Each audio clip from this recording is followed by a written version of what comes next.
been almost 5 years since the announcement of Kingdom Hearts 3. It's looking more and more likely like it's finally going to be in our hands this year. Now, news has been pretty scarce, but we have had quite a few words revealed up to this point, so I thought I'd combine them all together for this video, and for good measure, also chuck in what my own predictions would be to round out the entire list. In the most recent D23 Japan event, plenty of new details were dropped from Square Enix. Pertaining to worlds, we know that there will be roughly 10, but we don't know whether that would be Disney-themed or just worlds in general. In the previous year's D23, the game's director Tetsuya Nomura confirmed there'll be less Disney worlds than Kingdom Hearts 2. This would imply less than 12 worlds, but because Kingdom Hearts 1 wasn't mentioned, then there will be more than the 9 from that game. From this information, we can surmise that it is likely the 10 worlds are referring to Disney-themed locations, and the total amount of Kingdom Hearts 3 worlds is unknown. Using this logic, and combining all the trailers to now, at least half of them have been confirmed. Olympus, the world from Disney Hercules, was one of the first worlds confirmed, and to date is the one we have seen in the most trailers.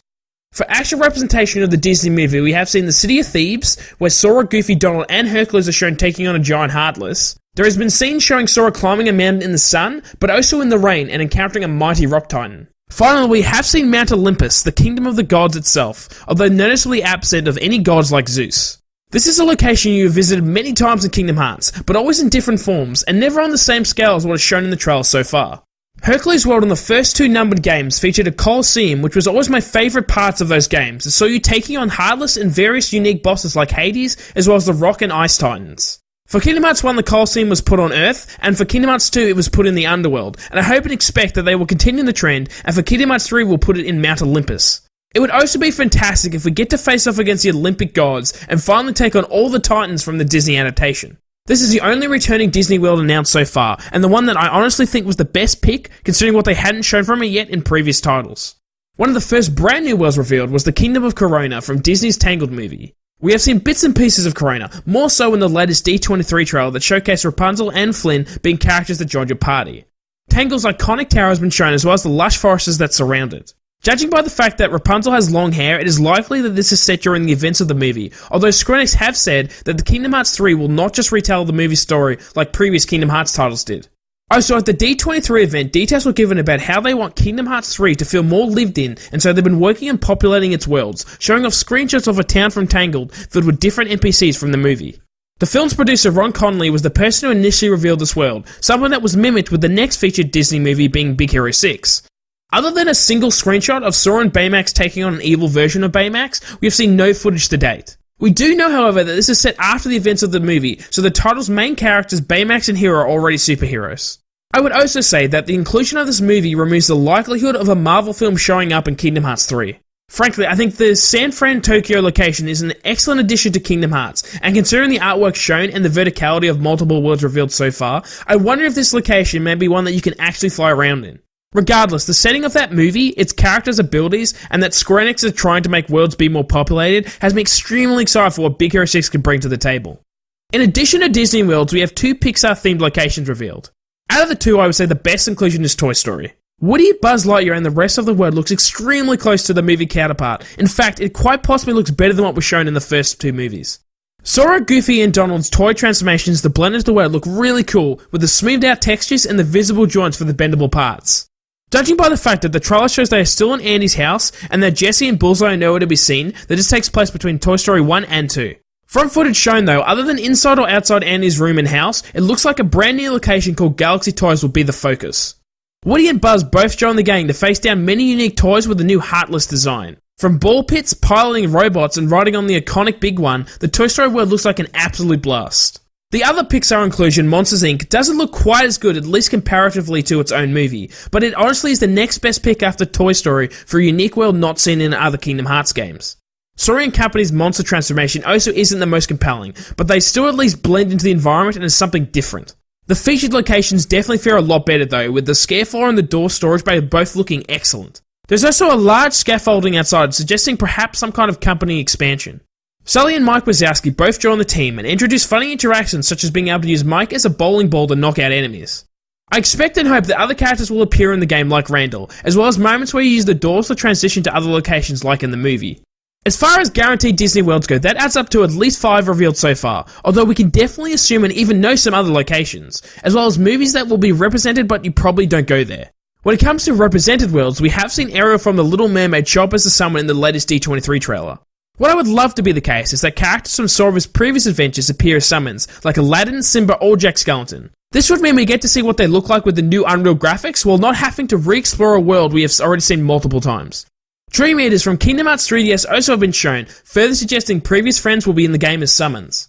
There are also new Disney theme park attraction abilities that could indicate some sort of Disneyland world. It's not impossible considering Disney Castle, Town, as well as Timeless River making an appearance in early titles, but the sheer number of them makes me think it's probably just some kind of ability Sora gains. Most likely Disney Castle will return and just be larger than it was before, although we do have classic making being revealed elsewhere. At D23, screenshots were shown off of a handheld game reminiscent of the old LCI game systems. Giant Land can be seen, which is an old 1930s Mickey Mouse cartoon that was a play on the Jack and the Beanstalk fable. Kingdom Hearts has always featured minigames, so it's likely simply one of those, but it could indicate a connection to Wreck-It Ralph and a living in a video game. Regardless of its significance, I seriously doubt it involves an entire world to justify its existence, and the movie featured too many licensed characters that would make it difficult to include. It is possible that this is more of a Sora and Mickey jumping between video games that are reminiscent of classic arcade games like Fix-It Felix from the Wreck-It Ralph movie. I suspect it's merely a minigame though, and that there is going to be more than one, with perhaps the intention to explore various iconic early Mickey Mouse cartoons like the Mad Doctor. That's it for current Disney representation we know of, but we have seen main Kingdom Hearts locations like Twilight Town that will likely connect to the mysterious tower housing Yen Sid like in Kingdom Hearts 2. And the E3 2015 trial features a chess game between young Xehanort and Ericus, showing off the Land of Departure, which is likely to appear in Kingdom Hearts, at least in some form, due to its significance to the character Ventus. In 0.2 Birth by Sleep, A Fragmentary Passage, that someone acts as a bridge to Kingdom Hearts 3, Aqua explores the Realm of Darkness and sees her trapped there by its conclusion. We know Riku and Mickey are both going to save her, so at least some form of the Realm of Darkness will appear in this game. It is unlikely any Disney worlds will be represented in this location due to Aqua having already explored several of them, and that they are restored upon finishing that game. Other than those shown, there are 3 other Kingdom Hearts locations that are likely to appear due to the importance of them in the story.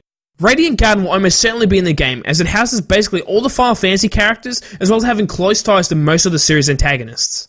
I would expect new Final Fantasy characters to show up, with a high likelihood of Noctis in the game, considering the amount of tie-ins Final Fantasy 15 has been doing, not to mention Nomura being its original director. Destiny Island will appear due to its relevance to Sora, Riku, and Kairi, the game's main protagonists. Finally, the Keyblade Graveyard will be in the game, and probably one of the final locations you go to because of its ultimate connection to Xehanort's plan and Kingdom Hearts itself. Kingdom Hearts will most likely be where the game ends, with Nomura saying how the final part of this game is something he's always wanted to do in a video game. Who knows what this could possibly be, but it most certainly sounds like an ambitious conclusion. Even with all those Kingdom Hearts worlds, I suspect none of them are part of the roughly 10 worlds stated at D23, which still leaves 5 other Disney worlds to reveal. I think it is highly likely that Winnie the Pooh's 100 Acre Worlds will return, but like everything else shown so far, it'll be larger and grander than ever, and perhaps will expand into multiple new areas featured in its movies. It probably will still be minigame heavy, as minigame themed worlds is almost a given at this point in the Kingdom Hearts game, and bringing back Winnie the Pooh would fit this requirement nicely, similar to how the Colosseum fits for Hercules' World. Otherwise, I would say there are 3 worlds I would expect to show up for one reason or another. Firstly, I would go with Treasure Planet, as by including it, the Ron Connolly producer trilogy is complete, with Big Hero 6 and Tangled already being confirmed. The fact he's appeared in 2 Kingdom Hearts trailers to date shows his enthusiasm for the franchise, and so it only makes sense that Square Enix would round out his producer-credited films with Treasure Planet. Even ignoring the significance of Ron's involvement, Treasure Planet as an environment presents a whole new avenue to explore by essentially being a galactic pirate adventure. Its creative character and its main protagonist Jim Hawkins, longing for adventure, could fit well into Sora's own journey to new worlds.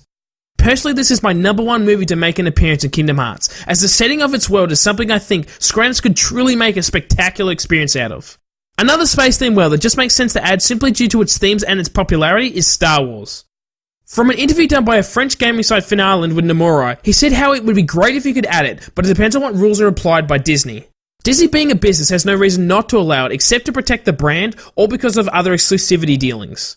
With Star Wars in the gaming sphere being questionable since the EA Battlefront loot box controversy, it being a Kingdom Hearts world will most likely go a long way in helping its gaming credibility. Additionally, a precedent for having live-action movies being Kingdom Hearts was already set, with the Pirates of the Caribbean and Tron being featured in previous titles. As a storytelling method, it also fits in super easily, with the exploration of light versus dark being a huge component of the Kingdom Hearts series, that could be shifted to Jedi versus Sith rather effortlessly. The Keyblade transformation to a lightsaber would also be a super cool transition that wouldn't be too far from attacks we've seen before in the series. It would also most likely have to be set in the original trilogy's timeline due to its universal acceptance and the fact Darth Vader exists. This would in turn allow both James Earl Jones and Mark Hamill to reprise their roles, as they have both recorded for Kingdom Hearts before as Mufasa and Master Ericus respectively. It would easily be one of the biggest worlds to hype people up if it was revealed, and I certainly hope it does. Finally, rounding out my obvious picks, I go with the movie Frozen and the Kingdom of Arendelle. Being the most successful animated movie of all time and a merchandise juggernaut, it's basically a no-brainer for this franchise to be included. Though its success is why I'm considering it highly likely, the Winter Wonderland aesthetic is not present in any of the current confirmed worlds, so this could bring something different to the overall game experience. Perhaps a snowboarding minigame could be featured as you travel around the map, similar to the Tarzan Deep Jungle minigame in Kingdom Hearts 1 that I saw us sliding down a tree trunk. Also, you could implement the ability to change the world by having it initially covered in snow, but once you complete it, Elsa stops freezing Arendelle so the map changes to reflect it. It most certainly wouldn't be my favourite choice, but its commercial viability would make me surprised if it wasn't included. With that, my total Disney Worlds list reaches 9. For the final world, there really is a lot to pick from, but I think it would have to be another classic movie rather than a newer one. Jungle Book is quite plausible considering it was supposed to be in Birth by Sleep but got cut, there isn't really a Jungle World yet, and that the movie is popular especially since the live action release. Personally, I would love there to be a medieval themed world, so my pick would go between A Sword in the Stone or The Black Cauldron. As far as those two go, the story of King Arthur is immediately more known regardless of the Disney version, and Merlin has appeared in multiple Kingdom Hearts games already. Also, other than how dark the world is, and awesome the antagonist the Horn King sounds and looks, the rest of Black Cauldron's world, story and characters are particularly compelling compared to The Sword in the Stone, not to mention it is one of Disney's worst performing animated movies. So The Sword in the Stone will be my final stab in the dark pick. In total, this means my predicted/hopeful list would be as follows. For Disney representation, we have Toy Story, Monsters Inc., Hercules, Big Hero 6, and Tangled confirmed. And then for my own personal picks, we have Treasure Planet, Frozen, Winnie the Pooh, Star Wars, and then finally Sword in the Stone. There's also the possibility of small representations of other worlds in the form of summons like Ariel, Disney Castle, and the LSI minigames like Giant Land. And for Kingdom Hearts representation, we have Twilight Town, with the Mysterious Tower most likely attached, as well as the Realm of Darkness confirmed with the Land of Departure or Castle Oblivion being shown, but not necessarily, but still highly likely a playable world in some form. And for my own personal picks, we have Radiant Garden, Destiny Island, the Keyblade Graveyard, and finally Kingdom Hearts, as well as most likely a brand new location not even connected to anything we have seen or hinted at so far in Kingdom Hearts. So in total, I think there's around 18 to 19 worlds in Kingdom Hearts 3 that'll make this the biggest game to date, especially considering how Square Enix keep boasting about how big the worlds have gotten. Now, this isn't an exhaustive list by any means, and there are so many great Disney movies that I wish could be featured, from like The Great Mouse Detective to Atlantis to Lost Empire, but I limited it to just the 10 most likely. Of course, if you agree or disagree with anything I've said, let me know in the comments down below, and while you're down there, also let me know what your Kingdom Hearts world list predictions would be. As always, thank you so much for watching, and we hope you come back for more gaming and geeky content.